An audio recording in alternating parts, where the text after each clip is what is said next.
something we all need. Gotta have it now if you wanna succeed. Striving, surviving, that's no doubt. Sticking together, we gon' find a way out. So all you young people, give it your all. So all you young people, give it your all. So all you young people, give it your all. So all you young people, give it your all.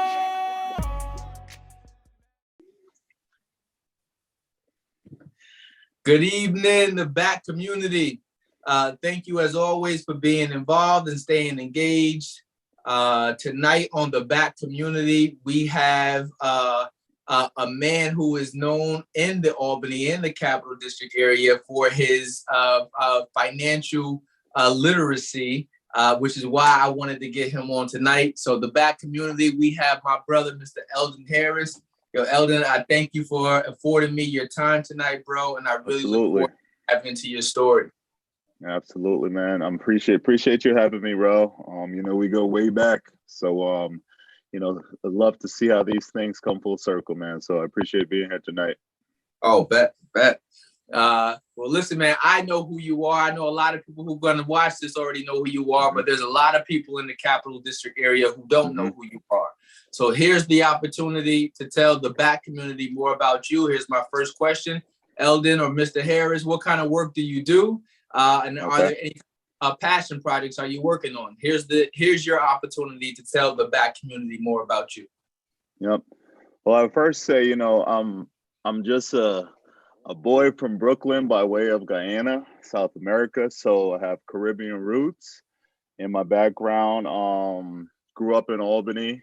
So obviously that's how we kind of connected. I'm a father, a son, man of God, most importantly. I think all those things, kind of make me, ultimately who I am today. As a profession, I'm a private wealth advisor. I work with Merrill Lynch, basically helping families, businesses, corporations manage their wealth, whether it's for now, it's for retirement, or it's to leaving a legacy to their children or their heirs in various different ways, I should say. So that's what I do as a profession.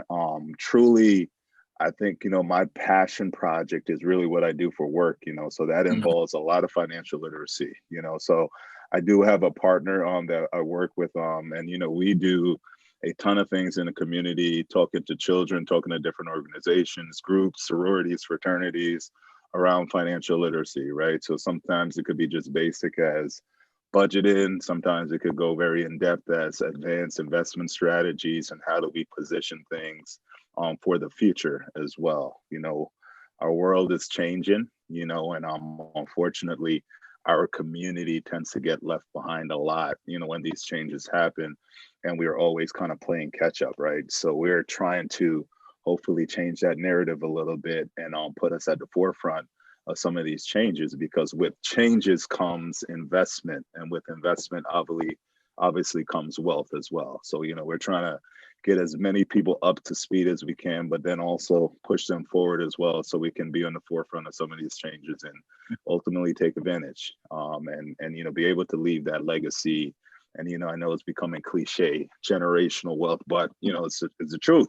We want to leave generational wealth. When we were just talking, you had mentioned to me how, most times when we get left something, the next generation kind of squanders it, right?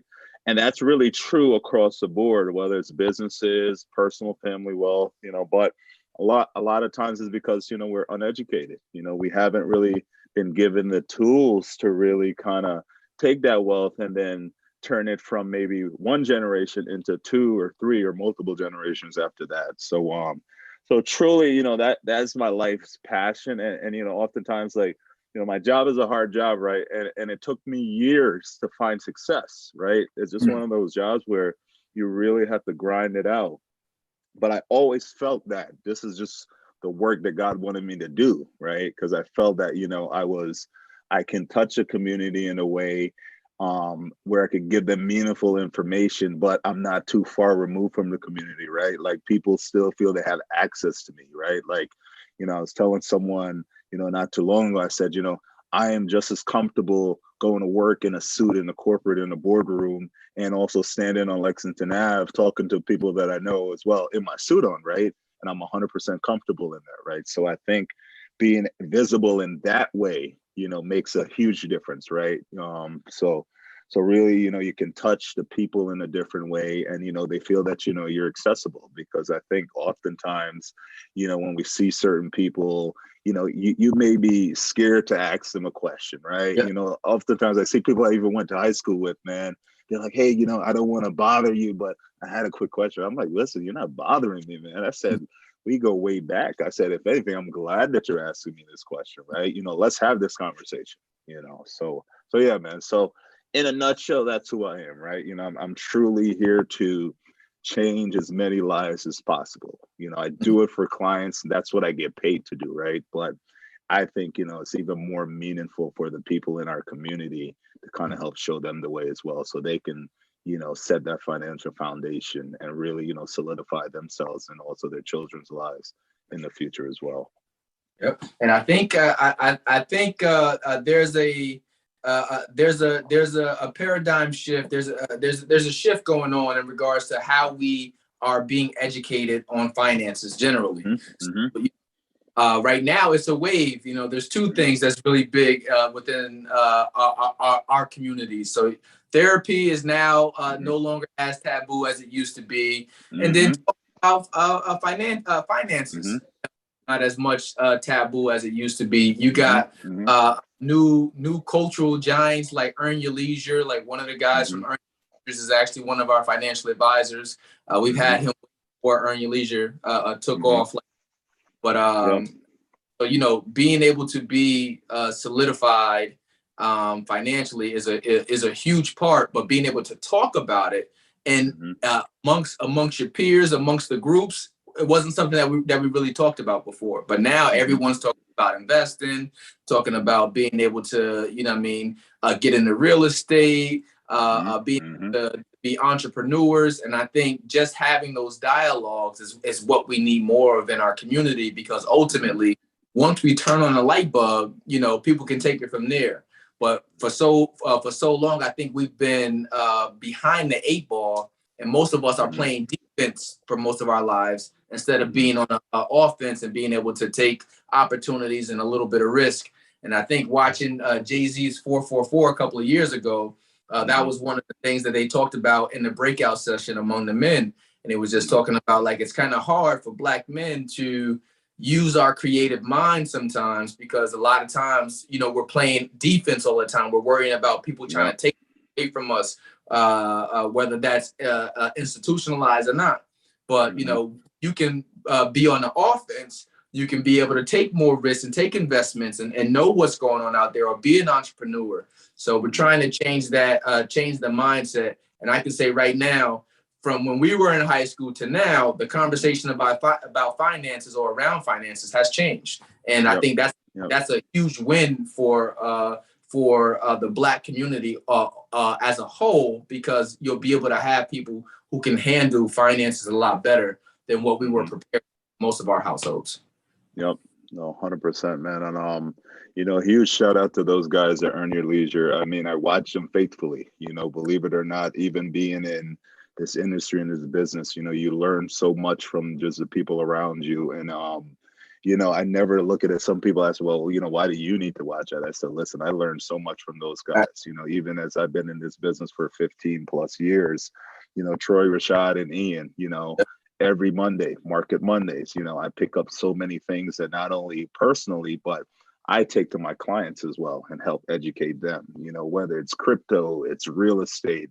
And obviously their tentacles have spread so far now, right? It's not just about a market conversation, but it's truly about building wealth, building businesses, so I love their podcast. There's a couple other ones I follow, Come Up series. They come on Tuesday and Thursday night as well. Mark Monroe and Joel NGC, they're talking about investing and building wealth as well. So, there's I think, during the pandemic, and this is one of the silver linings, I would say, with the pandemic, right? I was able to get exposed to some of these individuals that I don't think I would have ever had the time to really, get exposed to had it not been for the pandemic, right? And I think, just as an individual and my craft, I was able to be challenged by other people in the industry and really become a student again, all over again in my work, line of work as well. Because, when you're in the office day to day, you're just servicing your clients, you're doing different things, you're going to meetings. By the time I get home, man, I'm not really looking to do much other than, hang out with the kids, put them to bed, chill, relax, and then, you just kind of wake up and start it all over again. So the pandemic really allowed me to get this exposure to some of these individuals working from home. And I'm, extremely grateful for it. And it's great to see that, we can go on YouTube and really learn anything that we want to learn, right? Anything that we want to learn. If you don't know about crypto, you can go on YouTube and learn crypto. You don't know about real estate, you can go on YouTube, learn about real estate, invest in everything, right? And I think you use, whether it's individuals, myself, individuals from Earn Your Leisure, really just to kind of build that foundation, because I think on one of the guys, Ian had said it too. He said, I'm not here to just give you so much so you can get confused. He said, ultimately, I want you to take everything I give to you and be independent with it, right? You're able to do the same thing that I'm doing, build your wealth, create your own lane, however you see fit, to do so. So huge respects for those guys and just all the different movements out there. But overall, we do have to, look at everything, with a certain lens, because, not everyone's going to give you the same type of information, the same meaningful information, as well. So, but I'm glad you mentioned those guys, man, because I'm a big fan of them. That's why I was laughing. I was laughing when you started talking, because what you just said is that, one, you want to do your own research. You want to educate yourself. You never want to get involved in something that you know nothing about for the most part. So you want to educate yourself on it. But it made me think about a post that I seen from a person that we went to high school with. But I remember he was pushing everybody on Robinhood and doing their own investments and stuff like that. It was too funny when everything had went bad and it had tanked. And he just like, he said, I'm sorry for everybody who listened to what I had said. He said, I shouldn't have put that out there publicly. It didn't work. So, but anywho, me and him was making a sidebar conversation offline, and I was just telling him, just like, I don't like individual stocks. So like mutual funds is a sure win for me, just overall, because of it. So we were just talking about that. He was like, yeah, bro. He said, I'm not there quite yet. And I was just like, yo, you'll be surprised, because I didn't know either, that, the entry for a lot of those different things. I mean, it varies, but there's some that you get in that are a lot more cheaper too. So the more we're talking about this, the more people are going to educate themselves. And I just like the fact that people are getting invested. Me and Scooby talk about stocks and trading all of the time. And it's different. We didn't have this before. So I love it. Yeah, no, it's funny that you say you and Scooby, because I ran into a few times and we've had several real estate conversations in the Home Depot. I found out that he was a big real estate investor, as I'm in there doing my thing, I was trying to flip a property, then I run into him, talk to him, and I was like, oh, you know what I mean? So, you figure out that, though we haven't really chopped it up like that in years since high school, we do have a lot of similar interests as well, so it's really just kind of building upon, those one-off conversations, and then really sharing that with the community. And then it becomes, more of a movement than anything, I'm really bullish on just, our people, our future, right? And I think, we're just at an inflection point where we have so much in front of us, right? But, Ian always talks about this. Are you going to execute though? Are you going to execute? We have to get away from being scared, right? And actually do, like our parents, most of our parents, their biggest investments was probably life insurance, right? They didn't really mess with the stock market. They didn't have mutual funds, they either had pensions from their jobs or they had like life insurance, right? That's what they kind of knew. And obviously real estate as well. Real estate, buying a home was always the thing, but many of our parents didn't own multiple properties. They didn't, flip houses and different things like that. So certainly, I'm glad that conversation is expanded. But like we said, it's the execution that really is going to make a difference. You and I can talk about investing all we want, but until we go to Robinhood, open that account, put some money in there, and buy some investments, it really means nothing. So yeah. Okay. And I'm actually gonna ask this one. Being in the financial industry for as long as you have, why did you choose this as a career? Was it something you always were passionate about? I know you said it was something that God led you to, and you always felt like that was your mission. But was finances something that you were always interested in doing? I know you had an aspiring ball career at one. Well, I'll tell you a funny backstory, right? So, I didn't really get serious about basketball until I started getting taller. You know what I mean? I started to see some height here. And you always loved ball as a kid, but my mom was always big on education, so school to me was always going to be my avenue out, regardless of what happened, right? But basketball came along and I found a love for basketball. So I always told myself, yo, if I get to 6'7", I'm going to the league, right? I'm going to the league. Always said that to myself, man. And then I said, you know what? I'm 6'7", but I ain't in the league though. I'm not in the league though, but I am 6'7", right? So I did get one thing, right? But school education was always big to me. But to answer the question, I always thought I was going to be in computers some way, some form, some fashion. I was a computer science major going into school, but I realized probably my sophomore year in college that I didn't really like coding and different things like that. Like I remember that in a computer lab for a whole weekend. I couldn't figure it out. I was by myself, racking my brain, trying to see what the heck I'm doing wrong. I went to the professor on Monday morning. I said, hey, I gave it a good shot. I can't figure out how to make this code work. And she's like, oh, we're missing a couple column or commas in a few different lines of the code. That's why it didn't work. And I said, so wait a minute. I said 2 or 3 commas didn't cause this not to work. She's like, yeah. And that's when I said, you know what? I don't think this is for me. And yeah, man. And then I took an accounting class. And then I said, you know what? I think I like numbers. I do like numbers. I was pretty good at math. I like numbers. And then it was a corporate finance class that I took that I started learning about stocks and investing and the different career paths you can take. And I said, well, I like to help people. And the teacher had mentioned being a financial advisor is a path that you can take, or investment banking. So we did a report where we had a study that we had to do. We had to pick like a few companies and write a report up on publicly traded companies. So I remember I picked Best Buy at the time because Best Buy was a big company at the time. And I had to do a full report about the company, what they did, their market cap, their market share, what made them differentiate themselves from other companies. And I really liked that. And I started to think about, okay, well, what career can I have in this field? So then I applied for an internship at Morgan Stanley here locally in Albany, which is another thing, right? Like people don't think that some of these companies exist here in Albany, right? We have a lot of big financial companies. They don't have the same footprint that they may have in the city, but they have a presence here though, right? So I applied for an internship in a financial advisor's office. They called me back and said, hey, we have an advisor that's looking for an intern. So boom. And I'll tell you, this is a funny story, right? How things come full circle.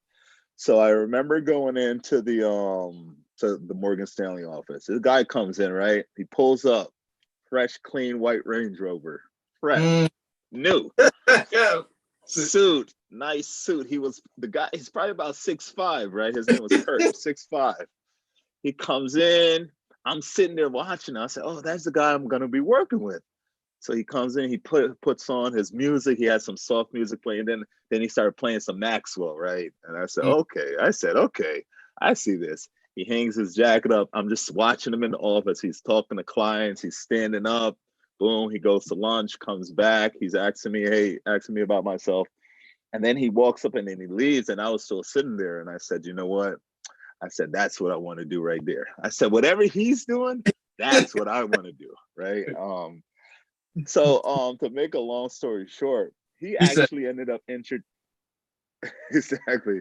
He actually ended up introducing me to my wife, right? wow. Because my wife is a little older than me, but she worked at his firm, right? So he introduced me to my wife. And Nice. then when I came back to Merrill Lynch in 2018, I ended up actually sitting right next to him. Our offices are right next to each other, right? He's still in the business today, you know. So from intern at 20 years old to now being my colleague, you know, almost 20 years later, you know, which was, you know, just kind of like, you know, crazy, right? But yeah, that was actually how I kind of got into financial advising. And like I said, man, this was a couple of things that kind of stuck with me, you know, why I kind of stuck it out, because I remember interviewing for a job, and a gentleman said to me, one of the managers at the company I interviewed for, he said, hey, listen, he said, this is a very hard job, but he said, it's very rewarding. And he said, this may be the only job that you'll have in your life where if you're making six figures, you're considered a failure in this job, right? And I said, well, what do you mean? He said, because he said, this job can afford you a lifestyle that, you know, probably beyond your imagination. He's like, and he's like, that's just kind of how people are judged. And I said, wow. I said, so if I make it, you know, and you know, my mind, six figures at the time, I said, you know, six figures back 20, 50 years ago, you looked at it different than you do probably today. I said, man, six figures. I said, if you call me a failure, shoot, I'll take it. I'll take that. I'll take that F on that test, right? I'll take it, you know? So he told me that, and he said the other thing too. He said, you just have to find a way to stick around. He said, this business is going to beat you up, is going to tear you apart. But he said, if you could find a way to stick around, you'll be just fine. And that's the one thing that has always stuck with me. Just find a way to stick it out, because I've had many opportunities to leave and say, you know what, I'm not doing this, man. I'm not doing this, man. You know, ain't nobody going to give me their money to manage. You know, I don't even know nobody with no money, this, that, and the third, you know, all the different reasons of why I should not be in the business. And probably all the reasons why there's not many Black people in the business, right? Period, right? But I said, nah, you know, my competitive spirits then kicked in. And I said, nah, not me. I'm gonna make it. If anything, I'm gonna make it in this business, regardless of what. I'm gonna find a way to make it, right? So there were some years, and I'll be honest with you, I made literally barely above the poverty line. You know, but when you're young, I didn't have any kids at the time. You know, you can make stuff, you make stuff work, right? And then there's years I'm like, damn, I made that much money. Like, oh shit. You know what I mean? Like, okay. You know, and then now in my career, you know, things are a little bit more even out, right? You know, I'm comfortable, you know. So yeah, man, that's kind of like how I got to, you know, get into this business. You know, it really wasn't what my vision was, but it just kind of, you know, came that way. And that's why I said, you know, I just think this is where God placed me, because, you know, I had offers to go do other things, but I was like, nah, you know, I mean, I have a ton of flexibility with my time right now. You know, if I wanted to leave work at noon any day, I don't have to answer to someone or tell someone, hey, I'm doing this, right? If the kids got something going on, I can go take them, you know, no big deal. So to me at this point in my life, I can't see myself doing anything else, you know, unless it's truly independent for myself, right? So yeah. I like that. I like it. And, you know, one of the questions I'm actually going to ask you at some point here tonight too, but it's just like, I ask everyone to define success. And obviously what we consider to be successful changes over time. So like right now, at full balance for you to be able to have time with your wife, to have time with the kids, to be able to live, I think that that's just as valuable as chasing a more income, right? Because, you know, you got to figure 100%. out balances for you. Just like, you know, you don't want to miss out on all the activities, just chase money. And a lot of times we see that, we oh, well, you know, our parents didn't have, well, I know my mom was a single mom, and she didn't have the capacity to all of the football games or every type of speaking engagement or event that I had. But because it's like you got one person doing it. So, but imagine the feeling of joy that you get from being able to go to all of these, to be a part of our kids' lives, to be present and still be financially sound. Yep. Yep. No, I think that's 100%. That's valuable, man. And, you know, like you said, you know, my mom was able to come to one of my high school games, you know, because my mom raised 5 of us by herself, right? My dad, you know, he was a worker as well too. My dad, I tell people the story. I said, you know, some people say it's sad, but I said it was reality. My dad bought me my first basketball, but he never saw me play one game in my life, right? You know, so you know, those things, you know, stick with you as you evolve into a man and you have your kids, because, you know, you understand, right? You know, we have perspective. Like, I understand why my mom, they couldn't come to the games, right? Because they were working, taking care of the family, right? But you also understand that that is not what I want to do with my children, right? Like, I want to be able to, you know, be there for them and be that, whether it's, you know, sometimes just your physical presence, right? You know, I tell people sometimes, like, you don't necessarily have to say anything, just being there makes a big difference sometimes, right? So to me, that's why I'm fortunate, I'm blessed to have the career I have, you know, even though, you know, people say, oh, you know, you're working for someone. I say, yeah, I am, you know, I am. They pay my health insurance and everything. They give me my paycheck. But guess what? No one's asking me to clock in or out. You know, no one cares where I'm at the time. If I'm producing what I need to do, no one bothers me ever. You know what I mean? And I can get as big as I want, or I can stay the same size for as long as I want, and I'll be good, right? And the beauty with, like, my business, I have clientele. So if X company says, hey, you know, we don't like the way you're doing your business, guess what? I'm taking my clients and we're going to go to another company and we're going to do the same thing. Because the beauty of our business, you know, whether it's Robinhood, Merrill Lynch, Morgan Stanley, UBS, Wells Fargo, wherever, it's all, I can't get a different investment. We all sell the same products, right? We all do the same type of things, right? You know, so people work with me because of me. It's not because of the company behind me, right? So that's the beauty of it. So it's kind of like being my own entrepreneur, you know, underneath the scope by utilizing it, you know, with a big brand behind me as well. So that's kind of like how I look at it. Okay, and I love it too. I'm going to say this, but then I'm going to steer you in another direction too. But you know, I think one of the things that I speak for myself. Like, for years, I used to always think that I needed this large amount of money to get involved in stocks or investments and stuff like that. That just comes from the lack of education in finances or how to get involved. But, you know, it starts to change as you build relationships with people that you trust. So like you were saying, a lot of the people have a relationship with you. So wherever you go, for the most part, you're going to be able to take that clientele if you happen to do it. It's about relationship building. And most of us don't trust talking about finances with anybody.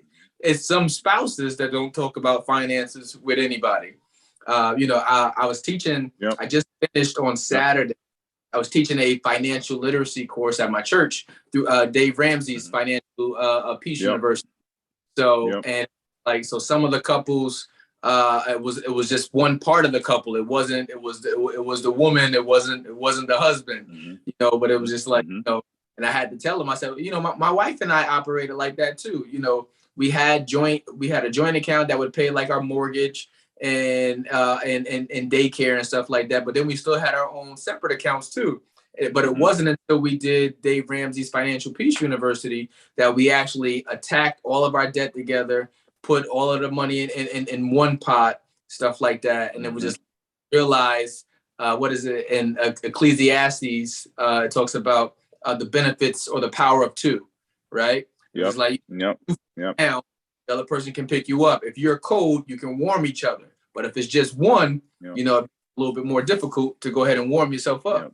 So, you know, just talking about finances and just realizing how a trust factor plays in there. So with a person like you or someone's trying to get involved in the finances, they're buying into your authenticity, your trust factor. How can I trust Eldon? You know what I mean? Does he have enough foundations for me to do that? But once we get past that and we get past that fear stage, you can really begin to get into a world where you can really build wealth for yourself, because there's a lot of wealth building that we leave on the table that we just don't get involved in because we're scared to take the first step. Yep. Yeah, no, man, that's important, right? And I think especially with married couples, right? That's probably one of the most important things you should talk about, right? And whether it's your finances, your credit, right?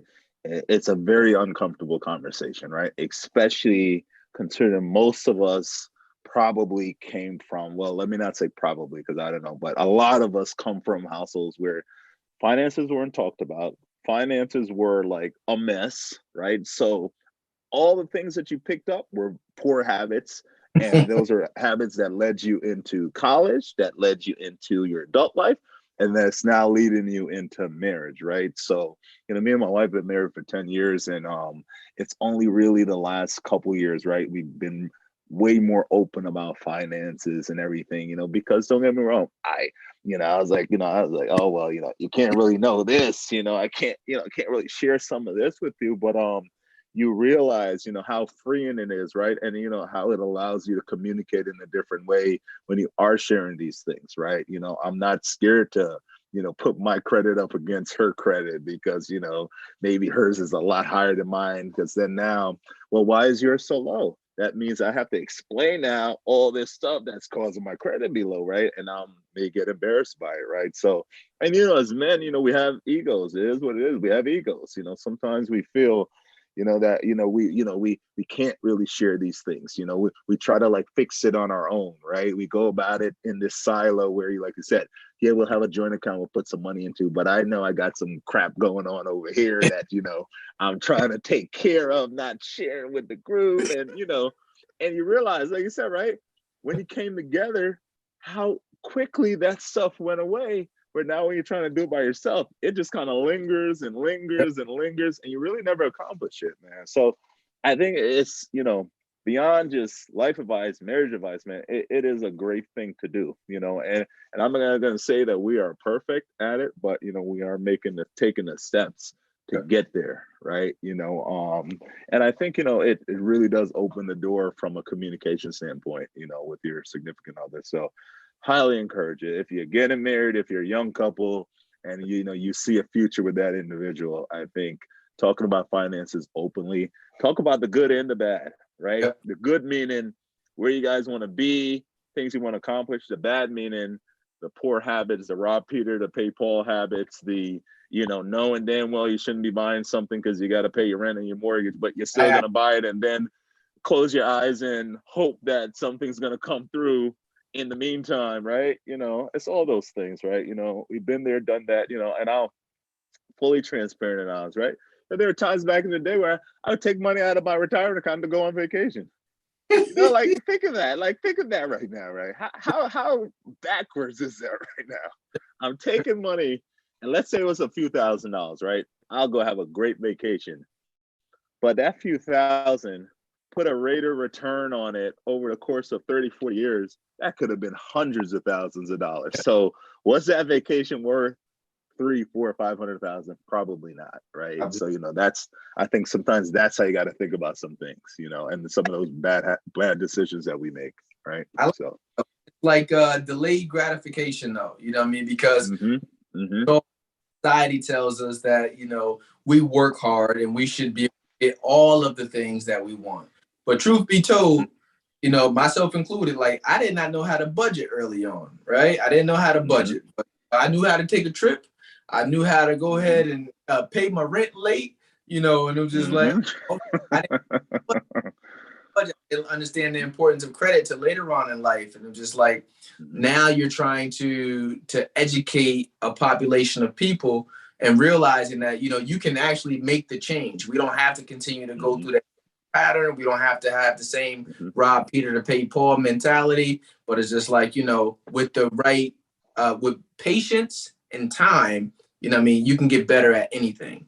And, and just realizing, like you said, man, taking from our retirement funds, just like, you look at how much money, because most of our retirement funds are stocks. It's stock-based, your 401k, like that, right? But Imagine how much money you would have made on it. Then add on compound interest and how it could have been working for you. But when you're paying it back, Exactly. You're not, you're losing out on that, because the more money you have in there, the more you're going to get back. But so anyway, Exactly. I love that thing. That's the beauty of friendships. That's the beauty of making mistakes too, because like I think mistakes are very valuable. Right? I've learned from every last one of my mistakes. Just like, you know what, damn it, I won't do that one again. You know what? Or next time because mistakes do hold a lot of educational value in it. It's just a matter of how we approach it and say, you know, now that I know better, be like, nah, if I can't afford to pay for it, I need to say no. Being able to have the ability to go ahead and no, be like, yeah, or actually I might have the ability to pay for it, but is it worth it? Is it worth it? Exactly. Exactly. And you know, don't get me wrong, man. I like nice things, you know, like, but my nice things may be different than someone else's nice things, right? You know, like can I buy a bigger house, everything? Yeah, but you know, oftentimes I'm like, these kids mess this house up. What am I think they're gonna do to a bigger house, right? They're gonna make that one look just the same. So we gotta clean that big house, right? You know. And you know, and I always tell people, you know, we're all gonna have that thing that we like to do that we're gonna spend a little extra on from time to time. You know, you gotta allow yourself some grace to enjoy some things in life as well, too. You know, it's not all gonna be okay, you gotta save it, you gotta put it away, you gotta do that, you know. Yes, you know, it's important to do those things as long as you know you're on track with some of your goals, but you know, allow yourself some grace too, to like say, hey, you know what, I work hard, I can enjoy this, I can do this right now, you know. So yeah. Okay. I'm gonna ask you a couple of topics off of finances, and then I'm gonna come back to finances because it's too crucial to not stay there. But what part of the Capital District area did you grow up in? I know you're from Brooklyn originally. In the Capital District area, what part of the Capital District did you grow up in? So, you know, I know Albany, we a lot about the uptown, the downtown, right? So I lived uptown, I lived downtown, I lived in Colony, I lived everywhere, but it was so funny. My mom even moved us out to Colony, but I still went to Albany High all years, right? And we lived on a street called Madison Ave in Colony, and Albany had the school district never quite thought anything of it. I think they assumed it was Madison Ave in Albany, and that's why I still went to Albany schools, right? So a function of being with a single mom, right? You know, every year when the lease was up, we had to look for somewhere new to go and move to, right? You know, so those are some of the things that, you know, stick with you as an adult. You're like, damn, we moved every year. Like, we didn't stay nowhere for more than like, maybe if we stayed somewhere 2 years, that was like, wow, you know, we have a home. And then, you know, after that, we were moving, you know. So I lived all over Albany, you know, close to Albany High, uptown, downtown, and then in Colony. So we were just used to moving around the capital region once we got here, you know. So yeah, and that actually pretty interesting, right? It makes me think about when I was younger. I had a friend, right, who was always moving from place to place, right? So to downtown, you name it. And as a kid, I remember telling my mom how I was just like, oh man, they moved there, or they live there now, they got food, right? Yeah. So excited. I'm just like, man, but my mom was just telling me, she said, well, Ty, you might think that it's a good thing that they're constantly moving around, right? But she says, she said, what that shows to me is that it's instability though. And it was just like, you know, most of the people are moving around is because, you know, you can't afford to pay your rent. So you're leaving that one there, you're going to go find a new spot. And at the time when I was young, I thought my mom was hating, right? I was like, oh, you just hating. I said, they got a pool. I said, they got a pool. Exactly. Right? But as I got older, I realized what it was that she was actually saying, because stability is a lot of things that, you know, a lot of us didn't have growing up, right? So to be able to say, you know, I can come home and know that I'm coming home to the same place is actually pretty foreign for a lot of the people. But imagine having to go to school and like everyone doesn't know your situation. They might not know that, I don't know if there's an eviction notice at home. I don't know if there's electricity. You got all of these real time that are going on that we really can't articulate till we get older or till we get out of the situation to be able, well, this is what I was dealing with. And like, that's a lot of that the community is dealing with. And that's why I tell everybody the same thing you said. He's like, give everybody grace, because it takes time, right, for everyone to be prepared to look at money differently, to look at traveling differently, spending differently, budgeting differently. It takes time. And sometimes it takes us to get a little bit removed from that situation to start to think differently. But ultimately, once we do, it's the onus is on us to do better. So, serve it to ourselves and the people who look up to us to do better, because we really can do better. Absolutely, man. Absolutely. Let me see. Actually, I'm gonna come back to that success question for you, Eldon. How do you define success? If you were to define success, what does success look like to you? So honestly, when I think about success, right, I think the natural thing people go to is being happy, right? I want to be happy. And what does it mean to be happy? Financially comfortable, happy family, healthy family, mental fortitude, emotional intelligence, all those things, right? Like, to me, if I'm successful, I'm complete, like my mindset is where it needs to be. My emotional intelligence is where it needs to be. My friendships, my relationships are healthy friendships. They're healthy relationships, right? And just me, more than anything, right, is just being able to provide for my family when they need me, right? And I think that means more to me than anything.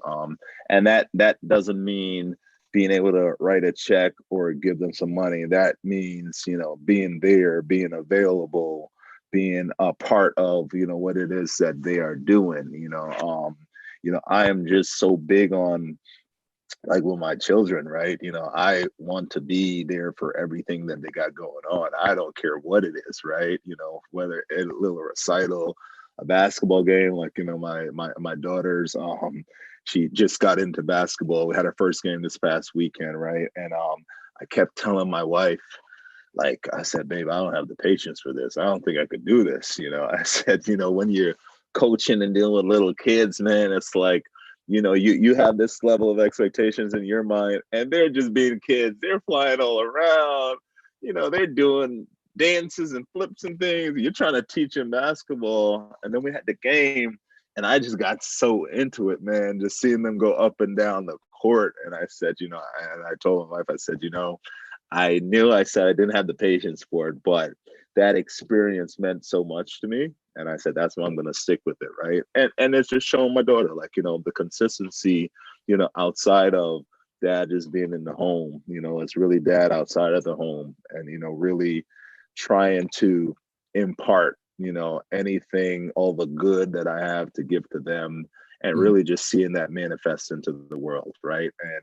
And not just for them. And, I always tell people this, we love our kids, we'll do anything for our kids, right? But, I really try to take that approach with any kid, anyone that I come across as well, too. Because I think oftentimes, because maybe, not all the time my father was around, but guess what? I had mentors I had met in my life that was able to kind of step in and, this, and really kind of guide us in ways that sometimes, we didn't get at home. And I'm not saying that.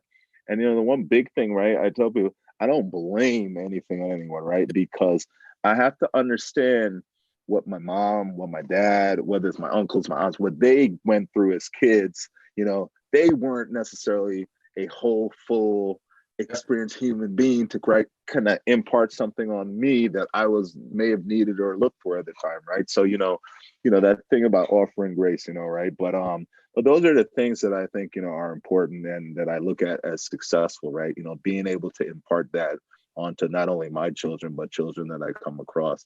And let's say individuals, whether it's our peers, whether it's someone older than us, someone younger than us.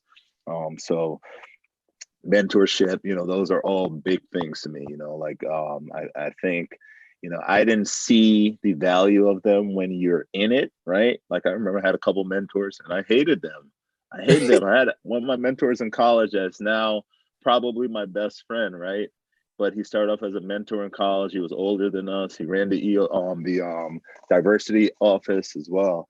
I remember that internship I was telling you about at Morgan Stanley. So I had to write a paper when I came back to school to get my credits for the internship. And I remember I wrote this 20-page paper, right? And I'm like, all right, good. I'm gonna write this, I'm gonna let him check it over, and I'm going out. I'm done, I'm done, right? Man, he handed that thing back to me.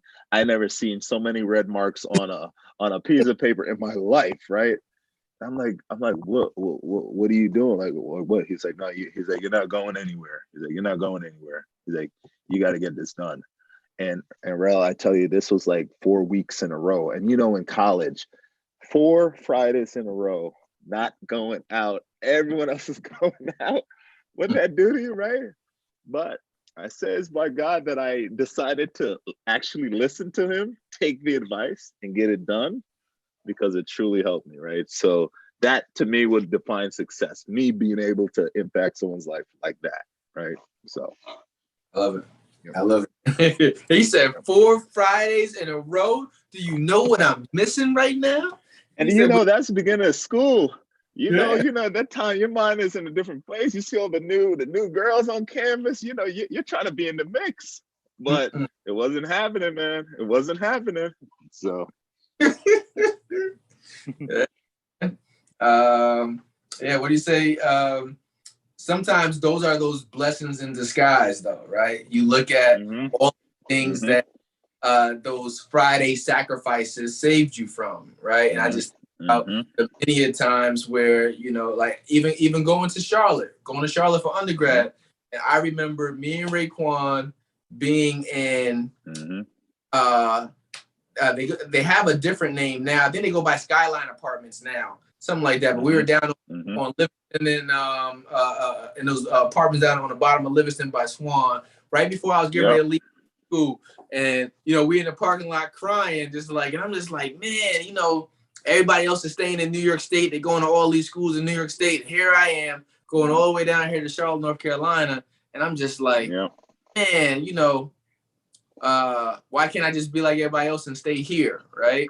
But sometimes it is taking those chances or following, the doors or the path that God is opening up for you, and to realize that is something different for you if you listen, if you go, if you do the work, and just seeing it makes me just think about what you were just saying. It was like sacrificing those Fridays in a row also taught you a work ethic and discipline about your writing, and realize where you thought it was already top notch. It was just like it was somebody who gave you some harsh criticism, but with love. Like, more that needs to be done here. And that's the thing that we can get. Like a lot of times for men, we don't open up to take criticism from each other, right? We always just think that we're supposed to have the solutions. We're supposed to have all of the answers. I love getting my friends in my life tell me the open and honest truth. I tell them the open and honest truth, whether we're talking about relationships, finances, parenting, because that's what makes you better. Iron sharpens iron. But if you're just keeping people around you who are going to tell you a bunch of bad stuff or the stuff that you hear, it's not going to force you to grow in the way that I'm sure God desires us all to grow. Yep. No, 100%, man. I think that's truth, man, because I know for sure, not to say I wouldn't have finished college, but I probably would have had to stay in college another year plus had not been for that experience, right?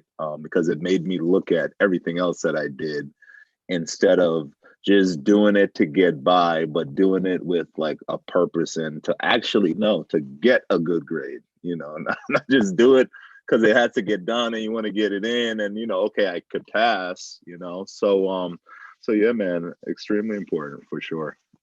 Okay. Let me see. Being in the Capital District area for as long as you have, Eldon, I know that you have seen and had your fair experience of losses. Something that's near Mm-hmm. is gun violence. That leads me to my next question. So how have you been impacted by the gun violence in the Capital District area? Mm-hmm. Rel, I think back to like when we were in high school, right? We had all had our challenges, right? And from time to time, people got shot, right? From time to time.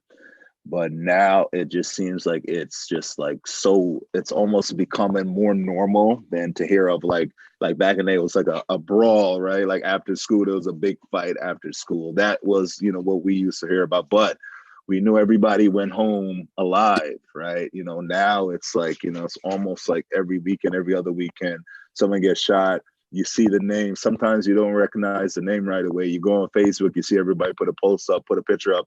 And you're like, oh, wow, I remember him from high school. I remember him from such and such. Oh, I know him. I know his family. I know the name and I know everything, right? So you almost, I don't want to say get numb to it, but I think you do develop this level of PTSD, right? So as for me, like to be in the community and wanting to be in the community, when you kind of step out, you have, second thoughts sometimes, right? About, certain places that you go, when you go there, how long do you hang out, where maybe before you didn't quite think of it, so it does hurt, right? Because I know Albany, Capital Region, is a better place than what's being depicted. I know it is, right? But it also goes to show where we have holes, right? We have holes in mentorship. We have holes in after school programs, we have holes in just our family structure, our family structure, is not where it needs to be, and, I'm not blaming or pinpointing any specific reason, but as a collective, there's just a lot that we could do, whether it's mentoring. That's why, like, I mentor at Giffen Elementary now. I do Nice. other programs as well, because it's like I know I'm not doing as much as I would like to do, right? But I know for sure that I'm going to leave an impact on some of these kids' lives, right? And you just hope that you gave them enough where they're making a decision and they could think back to something you may have said to them that may say, hey, you know what? Maybe I'm gonna do this now, because that may not be the right thing for me. You just hope that you can have that type of impact on the kids. So my challenge to everyone listening, everyone in the Capital Region, and you don't have to be a professional. You don't have to have a certain profession. You can work just a good, meaningful job and come home and every day to your family. You can still mentor. That is still valuable, right? Because I tell people, I said, whether I'm doing this or something else, I said, I'm perfectly fine. Let's say hypothetically, go clocking in, clocking out, bringing my paper bag lunch to work every day, coming home, taking a vacation. I'm perfectly fine doing that too, right? You know what I mean? I said, this is what I've been called to do. This is what I like to do, right? And I said, it doesn't, because you have a title, does not limit you from being a mentor, right? You can just be someone in the community, about the community, that would just want to make an impact on the community, right? And you can mentor youth, so those are the things that it does. It makes me sad, right? Because I've had some friends call me from New York. They're like, "Yo, what's going on in Albany?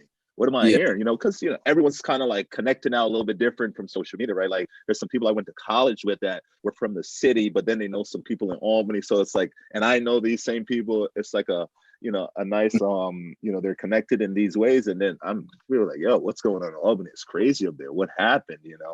And then when these murders and all these things are getting closer and closer to home, I'm like, man, as like, are people not dying of natural causes no more? It's one thing if you have a friend or someone that you knew in high school that may have died from maybe, an illness or something. But then it's another thing seeing that, they got shot after just going to a party or something. You know what I mean? And that's a stuff that's hard for me, right? Because you want to be involved, you want to be accessible to everybody, but you also know that, times are a little bit different now, and your accessibility may be you're in the wrong place at the wrong time, and that's, and what do you do, right? So So it does, make you think more, like, because I remember, as I guess dangerous as neighborhoods may be back in the past, I never I never thought twice about walking through any neighborhood.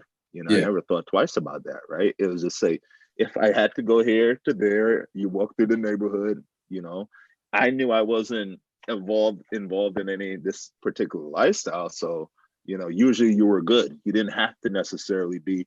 From time to time, people will test you, challenge you, right? But for the most part, if you weren't like that or about that type of life, you could, you'll be just fine, right? But it's like nowadays, it doesn't even matter, right? It doesn't really matter. People are, we're dealing with jealousy, envy, all different things, right? It's so many, in my mind, so many demons we got to fight, so Yeah. many battles that we're fighting, you know, um, let alone that the family structure is not where it needs to be, let alone we're dealing with police violence as well, right? Let alone we're dealing with violence within our own communities, right? Let alone we're dealing with policies and different things that have negatively impacted us for all these years, let alone we're dealing with a poor healthcare system, let alone we're dealing with a poor educational system, right? So it's like just a onslaught of things, right? Where we have been forced to be so resilient, but there come a times where it leaves a portion of our population very fragile, and oftentimes that fragility will cause people to do things, right? And take things and get things any means necessary, right? So it's hard. It's hard, to say the least. It's hard. Um, Seeing it way too often, Yeah. and especially when I'm started more and more. Let's say let's say every 3 murders a year, I know for sure I know at least 2 people, and one of them I know Yep. directly, right? And that's the tough part. That's the tough part. Yeah, I agree, man. I tell everybody, I think 2020, I know we just had a recent one too. I know him too. Rest in peace, Wax. Mm-hmm. But I say 2020, 2018 were probably the two roughest years that I know of, specifically in Albany.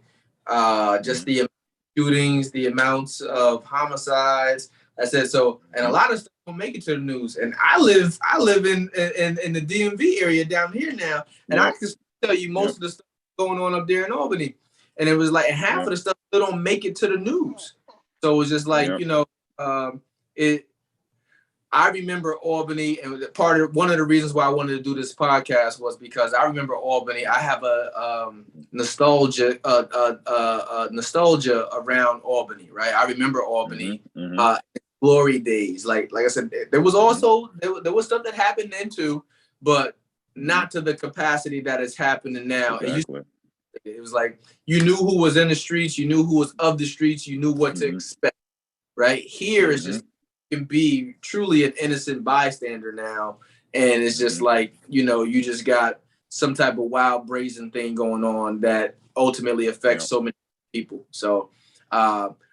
I can't wait, because like I said, I know it's coming back, and like I said, Mm-hmm. if you look at what's going on with Albany, they're making a lot of changes. A lot of people are saying that the changes are not going to be for us. It's being gentrified, but it is changing. And change is good, in my opinion. I know some people may have a difference of opinion on it, but change is good, because I do say within the next 5 to 10 years, Albany is going to look a lot different than Mm-hmm. what it Mm-hmm. currently. They're already doing a lot of changes and implementation Mm-hmm. in the city of Albany too. But I do empathize for everyone who still has to go through it on a day-to-day basis. Because you mentioned PTSD. I think a lot of us do live Yep. with that there, because Yep. you see that amount of death and just come out normal. You know what I mean? I think a lot Exactly. it's desensitized to us because we see it and hear it, but it's not normal. And that's one thing I always tell everybody, that it's not normal. So don't live like this is normal. Don't just accept it like it's normal. It's not normal. It's not. Mm-hmm. Absolutely, man. I agree. But let me see, man. I ain't gonna hold you up too much longer. I know it's late. I'm gonna ask you No, I'm about having a good time, man. I'm having a good time. good. Like I said, man, I try to keep it that way. Yep. Let me see if if there was something that you could tell the younger version of Eldon, like if you were talking to your younger self, knowing now, we're damn near 40, you know what I mean? But looking at the younger version of yourself, what is something that you wish someone would have told the younger version of Eldon Harris? Man, I think for me the biggest thing was just having confidence in myself, confidence in my ability, the things that I can do, my voice, right? And just not being so fearful of things, whether it was being self-conscious of myself in many different ways, and just really being in the moment, and but confidently being in certain moments and situations that I think that I came across, as my younger self, right? So those were some of the big things where I would say for me the biggest thing, I think once you can find that confidence in yourself, I think it really kind of pushes you, in ways that you never imagine, and you're going to do things that you never thought that you could do or thought that you could accomplish as well. So that to me has always been the thing, and that's what I try to instill into my children too, man. Just being confident in themselves, right? And understanding that everything's not gonna be perfect, right? To me, I remember in high school, I used to work and my shirt had to be ironed perfect, my jeans, my suit, everything just had to always, I felt like, just to be perfect, right? Be perfect. But you realize that even if they were, you never got to, it was never satisfying, right? Because it was always, if it wasn't that, it was something else that you were gonna find and pick at, to be self-conscious about. So it's just really just having the confidence in yourselves, and I think just in general teaching our young people, man, whether it's your children, youth in the community, is just listen, we're in a world, and our youth is going to grow up in a world totally different than ours, right? I don't know if I'm sure you heard, but they're talking about this metaverse thing. Oh, you're going to live in the metaverse, and you can be who you want in the metaverse, right? You can put these goggles, these glasses on, and be whoever you want in the metaverse, Or you can have one of the gloves and be touching everything. Exactly. Exactly, so I think our kids are going to experience things in a different way that we're going to experience them. But I think just having the confidence and knowing who they are, and understanding that that's enough, right? That is enough. You don't need to be anything else. What you bring, what you have, is enough. For yourself. So yeah, that would be the thing I would tell my younger self. Okay. And see, this was my favorite question from season 1 that I carried over to season 2. What's your favorite place to visit in the Capital District area, and why? Okay. So it is no longer there, but prior to it closing down was the Washington Ave YMCA, by 100% by far. When I came home from college, when I was an adult, when I worked, I used to always go back to the Y because we spent so much of our time at that Y. It's where I met mentors, friends, basketball, obviously the teen night program with Cook and Dave Graham. I mean, these were just things that to me were like the fabric of my teenage years and growing up, and they were just instrumental, in everything that I did. Like, that to me, that Y was really like the centerpiece. It brought uptown, it brought downtown together, and we coexisted there, never had any issues, had a good time. We went home, and outside of there being a couple fist fights, and I mean a couple in all the years that we went there, right? That was it.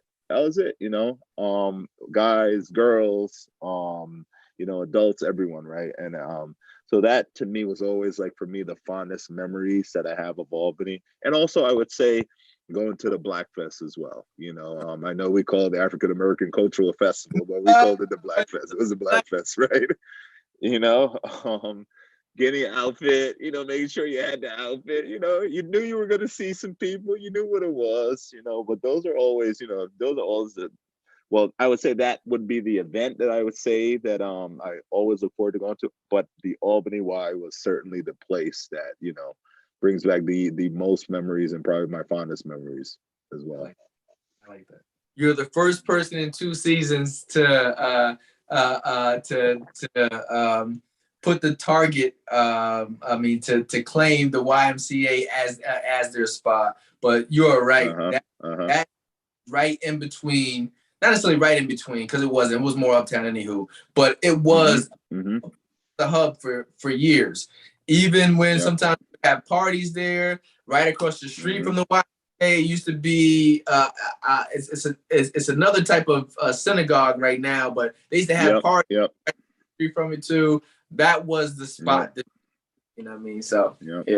And it was always a safer. And I would say too, the VI Community Center prior to high school was also one of the places too. And that's actually where I met Cook the first time, because he worked there, you know. So that would be one of the spots too. But Albany Y definitely though. I met Cook down at Inner City Pop Warner, and that's been my guy ever since. So shout out to Cook. I'm going back to Giffen too. Shout out to Principal Brown and my man Councilman Derek Johnson DJ at Giffen. So, but yeah, man, that's just, a lot of people have this impression that, you know what I mean, it's just all negative there. You know, there's some really dope people just like yourself in Albany. A lot of dope people inside Albany still, and those that that left. And I just think that by highlighting individuals like yourself and individuals that we've been highlighting through the Black community, is just letting people know that there's people that look just like you and I that are finding a way. People that look like just like you and I who are learning from our mistakes. There are people that look like just like you and I that have decided to branch off and do other things. And it's just like, when we have this wealth of knowledge in one place, you can really look at it as a hub in a virtual world, in the metaverse, you know what I mean? That people can dive into and say, you know what?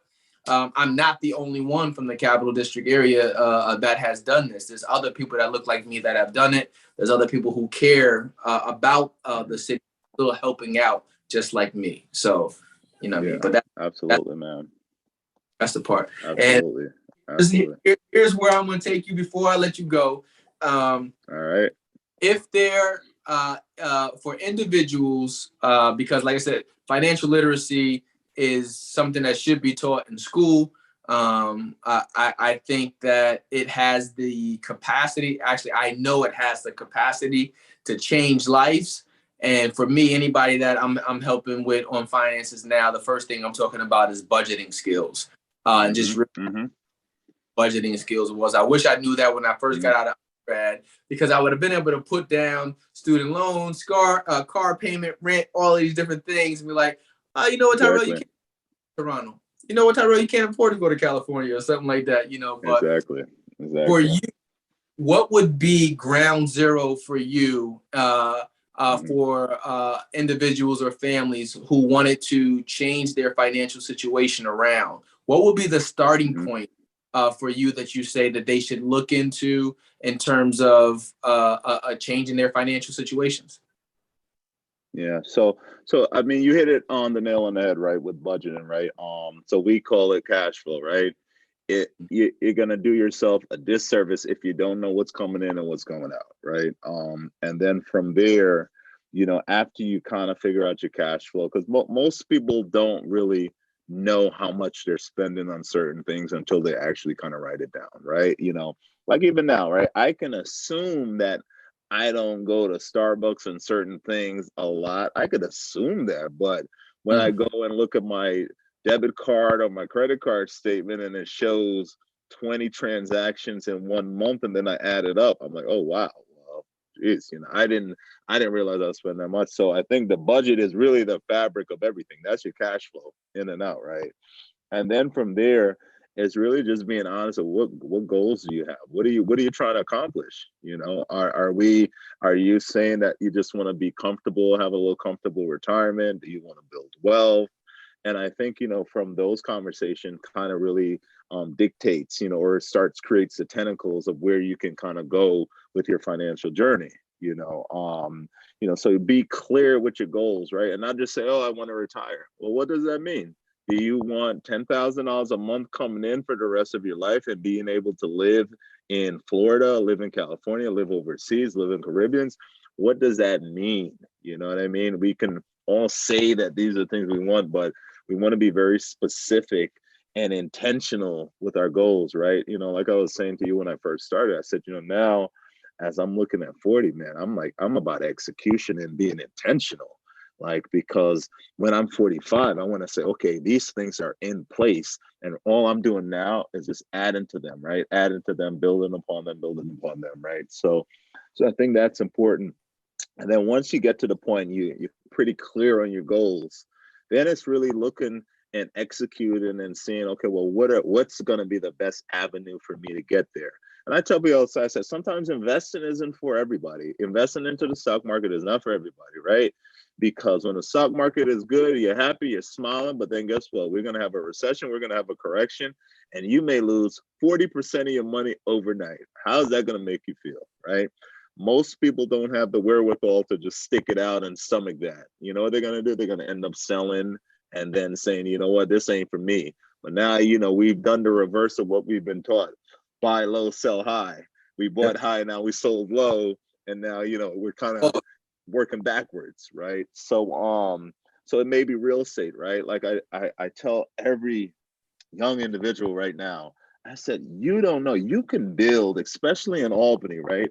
You can build a real estate empire in Albany that you cannot replicate in no other city. You can't do it in DMV. You can't do it in Atlanta. You can't do it in New York. It's so affordable to do it, and there's so many ways to do it, and I tell people this all the time, and they don't believe me, but I'm like, listen, I bought a couple properties, but bro, I bought properties not knowing nothing, right? Even as a financial advisor, I knew nothing. So my approach when buying them, I use those properties and additional income really for lifestyle as opposed to saying, thinking big picture, right? So ultimately what I ended up having to do was sell them and reset now and figure out clear goals, what it is I want to accomplish with them. And now I'm back to square one, building that back up again as well, right? So there's so many opportunities to build tremendous wealth here in the capital region that I think a lot of people miss. But and I'm talking, and I'm not talking that you need to make six figures. I'm talking someone that just has a good job that pays their bills and have the propensity and the willingness to say, I'm going to save a little bit of money every month, and I'm going to not buy this or do this, every month. Maybe I'll do it once every 6 months, but I'm really concerned about saving and building my wealth, and I'm talking about individuals just like that. You don't need to be making six figures, and you can truly build a real estate empire here in Albany, right? And if you say, you know what, that's not my thing, that's not what I want to do, right? Well, then learn about the stock market. Wealth is created in the stock market. It's a reason why the top 1%, the 1% we always hear about, they own 90% of the investments in the stock market. Crazy. Think about that. 1% of the people in this world own 90% of the wealth in the stock market. That's like mind-blowing, right? They talk about this wealth gap continuing to widen. Well, this is how it's widening, because guess what? People aren't putting their money into the market because they think they're going to have less money when they take it out. But they're putting their money in. When it gets lower, they're buying some more. They're getting some more because they know. We can go back to the Great Depression. If you look at the stock market every single year, right? Every year by year, over 75% of the times it was up every year. If you break that down in 5-year, 10-year chunks, we're talking over 90% of the time the market's been up, right? And I'm not a gambling man per se, but those odds, I would take those odds, right? If you tell me 9 out of 10 times if I put some money here, it's gonna grow, I'll probably take those odds, right? So I would say those are some of the things that people could do, but it does start with a budget. It does start with being clear with your goals. and then you're going to have to find your lane, right? Whether it's real estate, crypto, stock market, NFTs now are a big thing, right? And a lot of these things are still so new in its infancy that you really could become an expert in it. You can go to YouTube University and become an expert. And I'll tell you a funny story. So a friend of mine during the pandemic, he's in IT, he's in technology. Outside of working and investing into his 401k, he never bought a stock. He never did any of that, right? So during the pandemic, he got exposed to these option trading groups. Options are becoming a big thing now since the pandemic. He got exposed to a trading group. He started learning. He started doing some research. And then he would call me and talk to me about it, right? And I told him, I said, listen, I know I'm in this business, but I said, I don't do that for my day-to-day, for what I do with my clients, for myself even. I understand what you're doing, but I don't do it per se, right? So, we would share ideas back and forth. And, now, fast forward a year and a half later, he has a group of over 2,300 people that pay him $35 a month for his option strategies. And he's basically created a community inside of a community, right? And they have a real estate group that's formed within this community. They have a crypto group that's formed in this community, right? And he's getting paid $35 a month, do the math, with 2,300 people in his group, still working his full-time job, still, So that's the opportunities that we have afforded to us. We can go on the internet, learn something, create a group, get a following, put it on Instagram, put it on Facebook, and people will pay you to learn. That simple. No degree, no debt from college, none of that, right? Nothing that I do today, I would say I'm not going to say it totally right, because it was a class in college that exposed me to it, that got me interested in doing it. But nowadays, when we were in college, we didn't have YouTube. We had AOL Instant Messenger. You remember that? That's what we had. We didn't have YouTube. Yep. Exactly. So now you can really become an expert. I would say within 3 to 6 months, you can become an expert in most subject matters if you put the time in and leverage that to get income from it, right? So if you, from a financial literacy perspective, you start with your budget, figure out, okay, and if you don't make money, then you got to invest in your education. You got to find something that you can do that's going to bring in revenue. And it doesn't mean you have to go clock in and out of someone's work. But, if it's something that you want to start on your own, just do the research. You're one click away from learning anything that you need to learn. Develop a strategy. Then now you have a way you're bringing in some income. Budget, goals, and then figure out your lane, how you're going to invest that money, right? So that's how that would be my advice, right? To anyone getting started.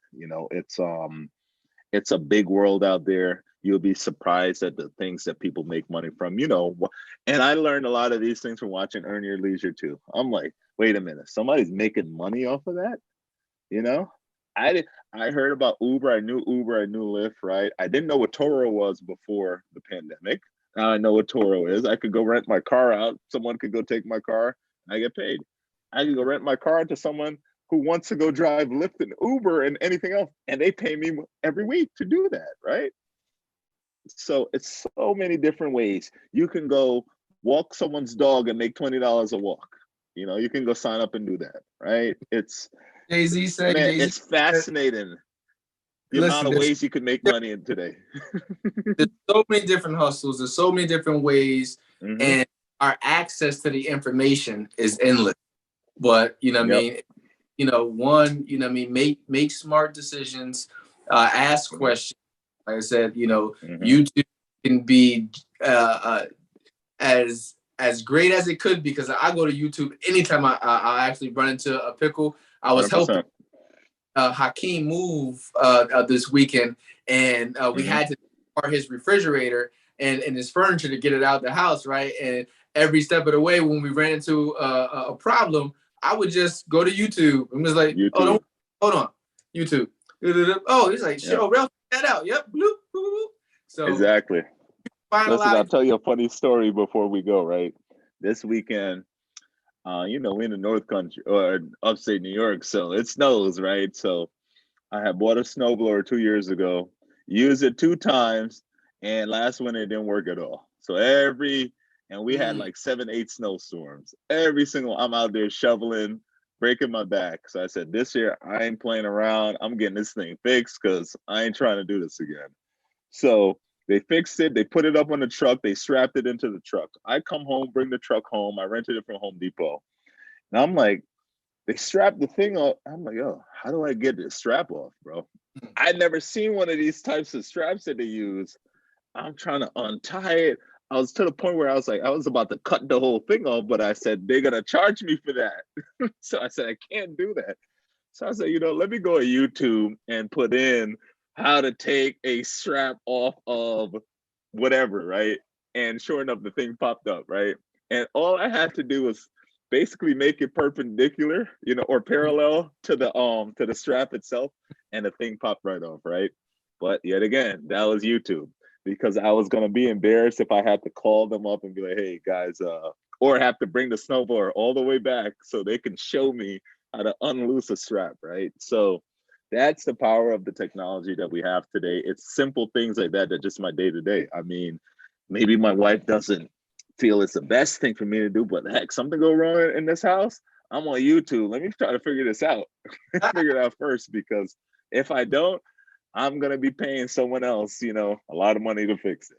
So, hey, man, there's like I said, there's good and bad. Most times, I'm gonna pay somebody else to come in here and do it. You know why? For me, it's peace of mind, because whenever I do something, I ain't gonna lie, I'll be like, damn, did I do it right? Is it, what I mean? Is water gonna come out of somewhere sometime here?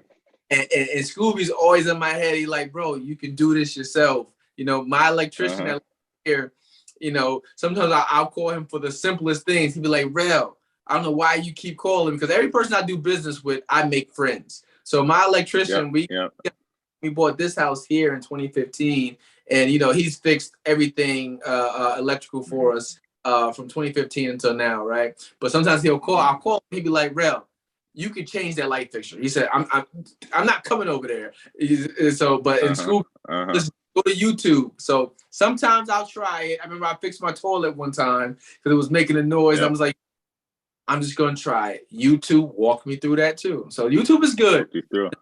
When in doubt, absolutely, man. Absolutely. Pay somebody else to do it though. No, listen, man. I ain't no fool. Put it that way either, right? Ain't no fool either. So I know when he got it. Listen, I'll shell it out if need be, man. So. Facts. Well, listen, the back community, and I want you guys to thank Eldon Harris for coming on with us. I appreciate it, man. Thank you. Thank you. I appreciate you giving me your time today. I can imagine you had a long day already, but thank you for tuning in with us today. Thank you for sharing your story with us, because like I said, I know it's going to be helpful. Financial literacy is one of the newest growth topics in our community, and I think that being to have people like yourself to be able to help educate us is only going to make the opportunities more available where they actually need to be. So thank you for sharing your story with us, man. And I look forward to getting your story out to the community, bro. No, I appreciate it, man. And, if anyone reaches out, I always tell people I'm accessible, right? This knowledge, whatever I have, is no good keeping it to myself, right? So the simplest of questions, the most complicated of questions. I don't know everything, but I know enough to know where to point you to, or give you the right, put you in the right direction at the very least, right? So, if anyone reaches out, you feel free to put them in contact with me if they need to. Okay. All right. You have it. Right. That community, man. You got yourself a wonderful night. Eldon, man, thank you again, bro. I'll play catch up with you. All right. Take care. Happy Thanksgiving, man. All right. Happy day, brother. Happy Turkey Day. Thank you. Take care. Peace, man. Keep climbing up the ladder. A Black Lives Matter. They matter. So all you young people, give me all. So all you young people, give me all. So all you young people, give me all. So all you young people, give me all.